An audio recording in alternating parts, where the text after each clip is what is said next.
So guys, we have the best 20 PS Plus open world games you can play this 2025. I'm Sonny, your host, and we're going to start this with an obvious pick, and that's Ghost of Tsushima. This game, guys, is a modern day masterpiece that's already built a massive fan base, and us players can't get enough of this game's incredible combat, which feels fluid, satisfying, and a true to samurai experience. You play as Jin, this brave warrior who's trying to protect his people from Mongol invaders, and the game gives you plenty of freedom to approach battles however you want. You can engage in intense duels head on or take down your enemies with stealth, which if you've played something like Assassin's Creed games, you're gonna feel right at home. Now, this might sound like a typical hero story, but the way it unfolds is amazing. You get to take on these awesome quests that let you explore the world, and you'll interact with a variety of interesting characters. You'll even chase wildlife and uncover secrets, and it really helps that the game just looks so good. Now, it's not hyper realistic, but it's almost like straight out of a gorgeous painting. If you're looking for one of the very best open world games on PS Plus, it will get no better than this. And if you guys are really enjoying this video, subscribe, as we have a lot more PS Plus content coming this year and beyond. And our next game, guys, is Fallout 4, and this needs no introduction at all. It's a massive game, and I mean that in every sense. As a survivor in a post-apocalyptic wasteland, there's always going to be something for you to do. You will be scavenging for resources and searching for valuable loot, or helping out fellow survivors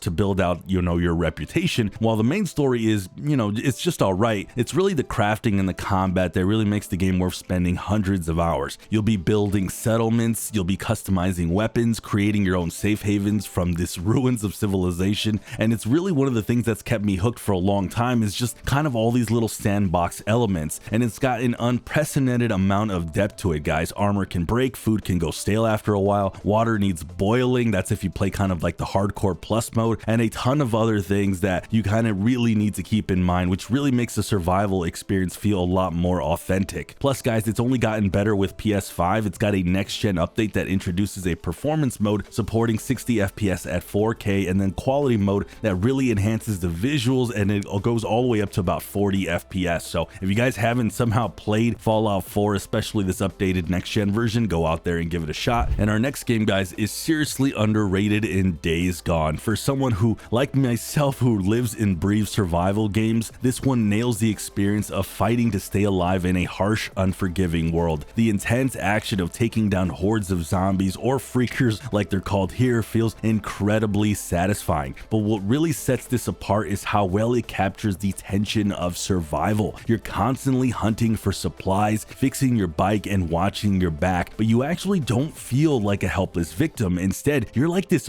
brave biker who's decided to fight back, and there's plenty that keeps you hooked for hours on end, setting up traps, sneaking around enemy camps, taking on bounties, or just riding across this vast open world if that's your thing. I think this game has a great mix of action, survival, and exploration, and it makes it a game you can't miss on PS Plus for one of the best open world games. Alright, with the announcement of a new Witcher coming, I wanted to add this one. There's a good chance you've already played The Witcher 3, but if you haven't, my goodness, guys, you are missing out on one of the best RPGs ever made. Now, I know you've probably heard this a million times, and some might even say it's overrated, but trust me, once you play this, you're gonna understand why this game has such a loyal fan base. The world of Witcher 3 is nothing short of breathtaking. It feels alive with this medieval inspired towns that look really authentic, people going about their daily routines and landscapes that just really beg to be explored. And while you're at it, there's plenty of quests and side quests that'll just keep you hooked for hours on end. Then there's the combat, which is brutal, challenging, and yet super rewarding, and you'll be facing a wide variety of enemies as well, each with their own unique attack patterns and weaknesses, which always means you have to get a lot better at this game. This is one of the most in-depth games on this list, and one that I could not recommend more. The game Death Stranding really changed how many of us saw open world games. Now, in a lot of ways, it feels like a walking sim, and technically it kind of is because of how linear the story and exploration are, but at the same time, the areas that you can freely explore, and trust me, they are full of life. The game leans heavily into narrative and environmental storytelling when you play as Sam, a guy on a mission to save what's left of a ravaged America, and along the way you'll meet a variety of characters, each with their own agendas and intentions. Some will need your help, while others might deceive you, or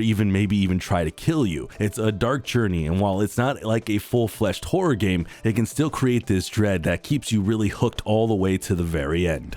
So the game Ghost Recon Wildlands, and bear with me on this, it's like a Bollywood action movie wrapped up in a game. And what I mean is it tries to keep things serious, but honestly, it makes you feel like a super soldier ready to take on any mission. You're armed with all kinds of weapons, tools, and gear to take out enemies and blow things up while completing some very high-stake missions. Plus, you've got these hacking skills and the ability to infiltrate buildings alongside your team of special ops buddies who you can play with, even co-op with. And this makes the game super fun, especially for someone who's new to the whole unforgiving military shooter genre. Now, what makes it even better is the open world areas give you the freedom to handle situations however you want. You can be completely stealthy or go in guns blazing or sneak around to find the best way in. Even though you have that freedom, the objectives always keep you on track and focused. Now, when it comes to superhero games, there's hardly any that I actually love to replay, but Batman Arkham Knight is one of those. I love this game for its authenticity, a world that feels real and dangerous. Now, it's got that serious tone, a responsibility that you will have to fulfill being a vigilante in a world full of criminals. And Arkham Knight does an awesome job of combining a gripping story with a combat system that's not just fun, but it's impactful and challenging. And the rewards are just right. But sure guys, some of the Batmobile sequences weren't as appealing, but overall this game is a masterclass in what an open world game should look like. Now, another superhero game that I've really enjoyed playing is the infamous Second Son. Now, this might not be as mainstream as other superhero titles, but guys, it's every bit as good, if not even more. You play as a hero with a bunch of basic yet incredibly cool powers that you can mix and match to take down enemies, and the gameplay is super accessible for beginners, making it easy to jump in while still providing enough challenges to keep you hooked for hours. These powers let you zoom around the city, shoot lasers, and pull off some epic combos,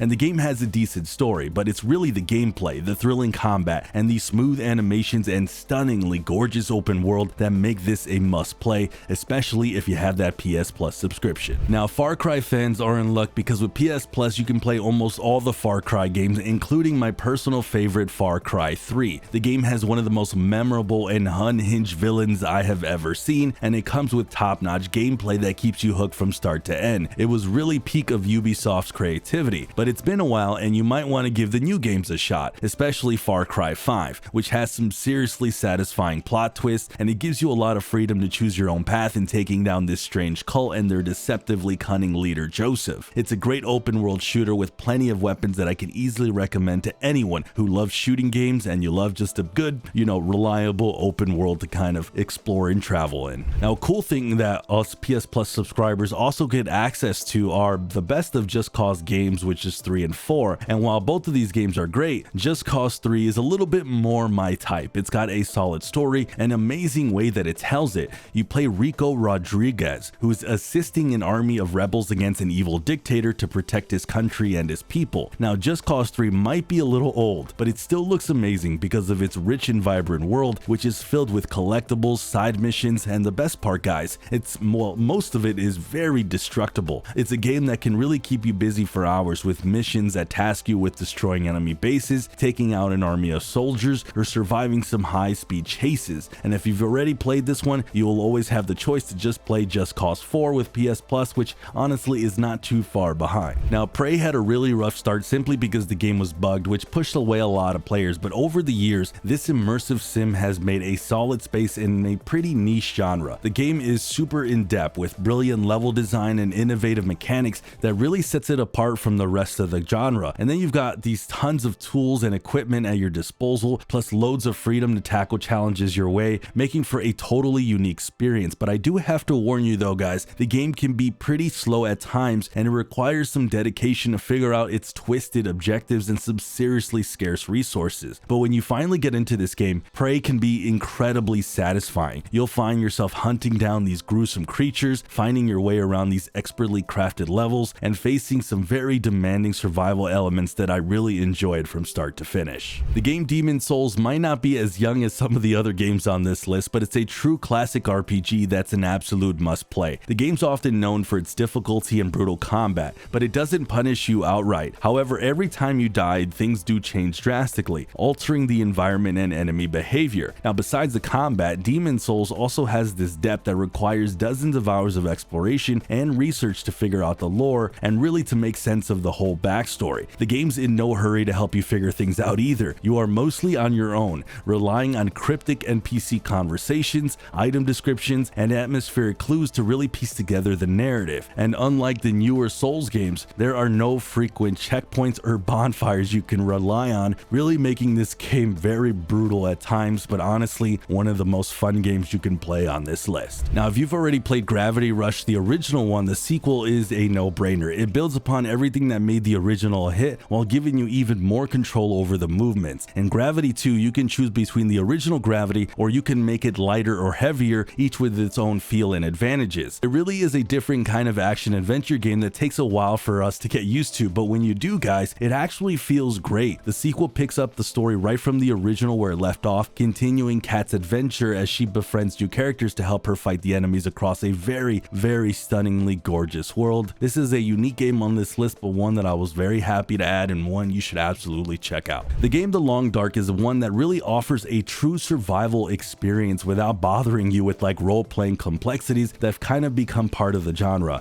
There's no base building and there's no need to craft these like alchemy machines, no additional loot besides what you actually have around you. It's basically a more bare-bones survival experience that lets you gather food items to stay alive, basic repairing skills to take care of your weapons and equipment, basic crafting so you can create makeshift weapons to fight back, a ton of meaningful quests that don't make you feel exhausted with like this fetch this and do this task. It's really a one-of-a-kind survival experience that actually doesn't include zombies as well, and I think it's one that's worth trying out. It's one that I've spent tons and tons of hours on, and it's one of the best survival games out there that you might not know of. Now, Crysis is a game that holds a special place in my heart. It's one of the best games from the past decade, and I'm glad that it's got remastered. For those who missed the original game, this brand new edition is your chance to experience the classic story-driven FPS with a fresh new coat of paint and plenty of modern enhancements. Crysis is one of the first games that made me truly appreciate the role of level design and giving the players freedom to approach missions in multiple ways, kind of like how Hitman does it, but with its own unique sci-fi twist. Definitely check this one out if you're into games maybe like a Hitman or Titanfall 2, and one that's definitely a little different on this list. Now, if you love GTA style games that let you do whatever you want in a world that's totally yours to explore, but you want maybe a more kiddie option, we have Lego City Undercover. Especially, like I said, it's a great pick for kids and those who, you know, want a lighthearted story and non-violent gameplay. It offers a lot of creative freedom. Unlike the GTA games though, you play as a cop trying to catch troublemakers, which gives the whole experience a fun new twist. You get to travel through different areas, take on a variety of quests, and a plethora of side activities that will really keep you engaged for a long time. It's super enjoyable if you want to play with friends, as well as it does offer split screen co-op mode, and it's one of those games that's, like I said, it's lighthearted but fun and a cool little open world game that I wanted to add on this list. So Assassin's Creed Black Flag is one of the finest, if not the best, entries in the long-running action-adventure series, and it's got the best parts of the franchise. A living, breathing world that you actually want to explore with different biomes, from jungles to caves, and of course massive waters, each with their own dangers and challenges. But the thing that makes Black Flag truly stand out is the in-depth naval combat. It's a massive part of the game, and for someone like me who doesn't particularly enjoy naval battles, I gotta say I was hooked. It's challenging, there's no doubt about that, but it's extremely rewarding as well. So if you've got room for one more superhero game on this list, you've got to check out one that's kind of obvious, and that is Insomniac's Spider-Man Miles Morales. Honestly, I love Spider-Man 2018. It was the best, but since it's been removed from PS Plus, Miles Morales is a fantastic alternative. In this game, you play as Miles, who's still figuring out the whole vigilante thing while juggling his personal life and fighting crime. What's great is you can jump right into this game without having played any other Spider-Man titles, while enjoying some of the best features from the original, including a stunning recreation of New York City that's packed with detail. And trust me guys, it's got some really satisfying web swinging mechanics and some high octane action with fast-paced melee combat that is sure to give you a fun, wild ride. Now, another game that's a little different on this list is Untitled Goose Game. This one is for players who are simply looking for a fun time, no quests, no directions, no objectives, pure, simple fun. You play this maniac goose, and your only goal is to annoy the crap out of everyone around you. And how do you do that? That's honestly entirely up to you. You can steal things, break stuff, bite someone, honk at people, and just cause mischief in the most fun way possible. Trust me, you're gonna have a ton of laughs playing this game, and it's a little bit different obviously from the other open world games on this list. Now, if you're like me and you absolutely love smashing zombies in the most brutal way possible, Dying Light 2 is gonna be that game. Now, this title is far from perfect, but it's got some of the most exhilarating gameplay mechanics ever, from its addictive parkour and insane executions to absolutely stunning visuals and an endless variety of side challenges. The game is packed with content meant to keep you hooked for a long time. And I don't really care much about the story in Dying Light,